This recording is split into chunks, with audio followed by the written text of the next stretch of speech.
ಬೆಳಗಾವಿಯಲ್ಲಿ ಕ್ಷಣ ಕ್ಷಣಕ್ಕೂ ಹೆಚ್ಚಾಗ್ತಾ ಇದೆ ರೈತರ ಕಿಚ್ಚು. ಇವತ್ತು ರಾತ್ರಿ 8 ಗಂಟೆವರೆಗೂ ಕಾದು ನೋಡುವ ತಂತ್ರದ ಮೊರೆ ಹೋಗಿದ್ದಾರೆ ಅನ್ನದಾತರು. ರಾತ್ರಿವರೆಗೂ ಸರ್ಕಾರಕ್ಕೆ ರೈತರು ಡೆಡ್ಲೈನ್ ಅನ್ನು ಕೊಟ್ಟಿದ್ದಾರೆ.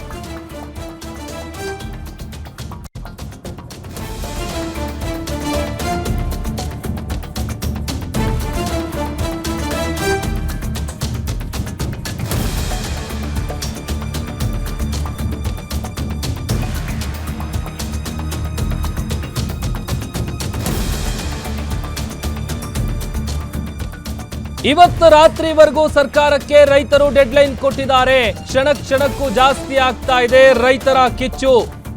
ಬೆಳಗಾವಿಯಲ್ಲಿ ನಡೀತಾ ಇರುವಂತಹ ಅಹೋರಾತ್ರಿ ಧರಣಿ 8ನೇ ದಿನಕ್ಕೆ ಕಾಲಿಟ್ಟಿದೆ. ಮತ್ತೊಂದು ಕಡೆ ರೈತರು ಪ್ರತಿಭಟನೆ ಮಾಡ್ತಾ ಇದ್ದಾರಲ್ಲ, ದಿನದಿಂದ ದಿನಕ್ಕೆ ರೈತರ ಸಂಖ್ಯೆ ಕೂಡ ಜಾಸ್ತಿ ಆಗ್ತಾ ಇದೆ.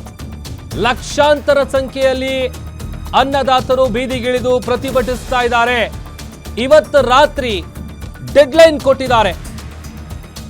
ಒಂದು ಕಡೆ ಸಚಿವ ಸಂಪುಟ ಸಭೆಯಲ್ಲೂ ಕೂಡ ಈ ವಿಚಾರವಾಗಿ ಚರ್ಚೆ ಆಗ್ತಾ ಇದೆ.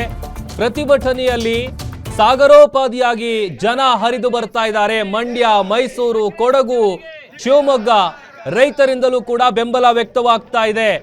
ಗುರ್ಲಾಪುರದಲ್ಲಿ ನಡೀತಾ ಇರುವಂತಹ ಬೃಹತ್ ಹೋರಾಟ 8ನೇ ದಿನಕ್ಕೆ ಕಾಲಿಟ್ಟಿದೆ. ಹಾರೋಗೇರಿಯಲ್ಲಿ ರೈತರಿಂದ ವಿನೂತನ ರೀತಿಯಲ್ಲಿ ಪ್ರೊಟೆಸ್ಟ್ ಅನ್ನ ಮಾಡಲಾಗ್ತಾ ಇದೆ.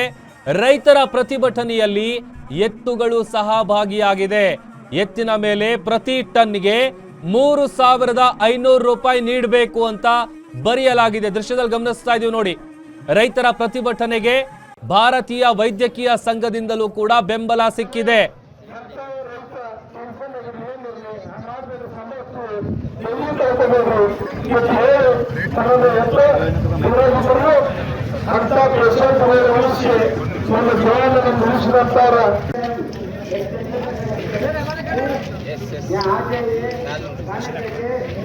ಕರ್ನಾಟಕ ರಾಜ್ಯ ರೈತ ಸಂಘಕ್ಕೆ ಏನೇ ಬರಲಿ ಕಬ್ಬಿನ ಬೆಲೆ